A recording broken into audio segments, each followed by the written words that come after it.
Can the President of the United States face prison time? Listen to Democrat Adam Schiff, whose opinion will carry even more weight in less than a month when he's expected to take charge of the House Intelligence Committee. There's a very real prospect that on the day Donald Trump leaves office, the Justice Department may indict him, that he may be the first president in quite some time to face the real prospect of jail time. We have been discussing the issue of pardons that the president may offer to people or dangle in front of people. The bigger pardon question may come down the road as the next president has to determine whether to pardon Donald Trump. With me now, Paul Rosenzweig served as Deputy Assistant Secretary for Policy for the Department of Homeland Security. He is now Senior Editor at the Journal of National Security Law and Policy. Paul, nice to see you, sir. Welcome back. Thanks for having me. Let me start with one more piece of sound, and then we'll chat. I want to play this. This is from another incoming House Chairman, Jerry Nadler, likely to lead the Judiciary Committee. He disagrees with the premise we've all been hearing that a sitting president cannot be indicted. Here he was.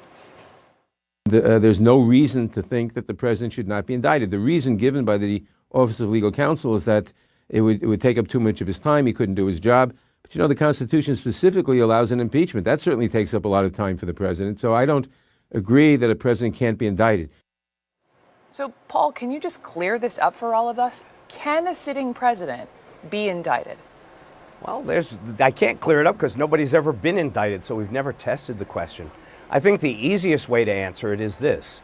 The Department of Justice policy says that a president can't be indicted, and Robert Mueller works for the Department of Justice. He's going to follow that policy, I predict, and that means that whether or not, as a theoretical matter, he can be, he probably won't be. And I think that Congressman Schiff has it right, that the real jeopardy for the president, President Trump, if any, will come the day after he leaves office.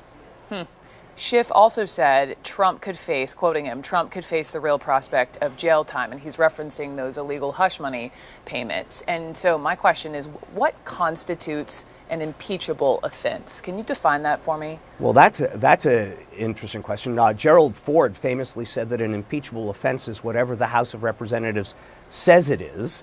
But classically, we've come to think of high crimes as misdemeanors, as acts by the president that either A, violate serious federal criminal law, or B, call into question his ability to serve as president. One of the examples that the founders gave, for example, was this emoluments clause that we've been hearing about so much. If a president took foreign bribes, Edmund Randolph said that a president who violated the emoluments clause would be impeached.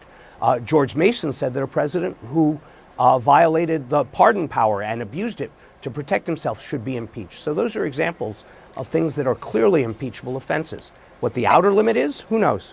We don't know. What about the other piece that's maybe complicating this is the statute of limitations, Paul, on Trump's campaign finance violation. We know it's 5 years, meaning if this happened in 2016 and you do the math, and if Trump wins re-election for another 4 years, by the time he would walk out of the White House in 2024, the statute of limitations would run out. Is re-election Trump's get out of jail free card? Well, for offenses whose statute of limitations would expire in his second term, it possibly is. There might be an answer in terms of seeking an indictment and then staying it and keeping it sealed and unsealing it only upon his end of his term. But if you really believe that a president is not indictable while he's sitting in office, then you have to acknowledge the possibility that there may be some crimes for which he's just going to get away scot-free.